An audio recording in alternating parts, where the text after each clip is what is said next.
এই পৃথিবীতে কেউই আল্লাহ পাকের পরে সিজদা পাওয়ার যোগ্য না। এমনকি নবীদেরকেও আল্লাহ পাক সিজদা করতে বলেন নাই, কিন্তু সেই নবী আমাদেরকে কিন্তু বলেছিলেন যে যদি আল্লাহ পরে কাউকে আমি সিজদা করতে বলতাম তাহলে আমি স্বামীদেরকে সিজদা করতে বলতাম। এটাকে তসলিমা নাসরিন স্টাইলে বুঝলে হবে না।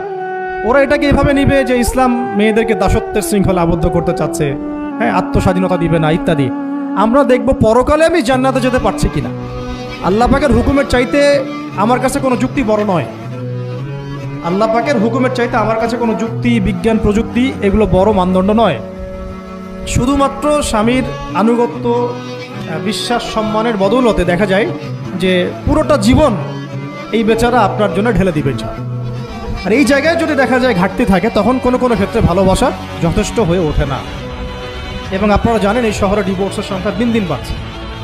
কেন? এইগুলো মেজর কারণ আছে। হ্যাঁ, আমি বলছি না যে সব ছেলেই একেবারে পারফেক্ট, কখনোই না। ছেলেরাও যেমন সাহাবী না, মেয়েরাও সেরকম মহিলা সাহাবী না। কিন্তু সবর, আনুগত্য, নরম কোমলতার কোনো বিকল্প নাই।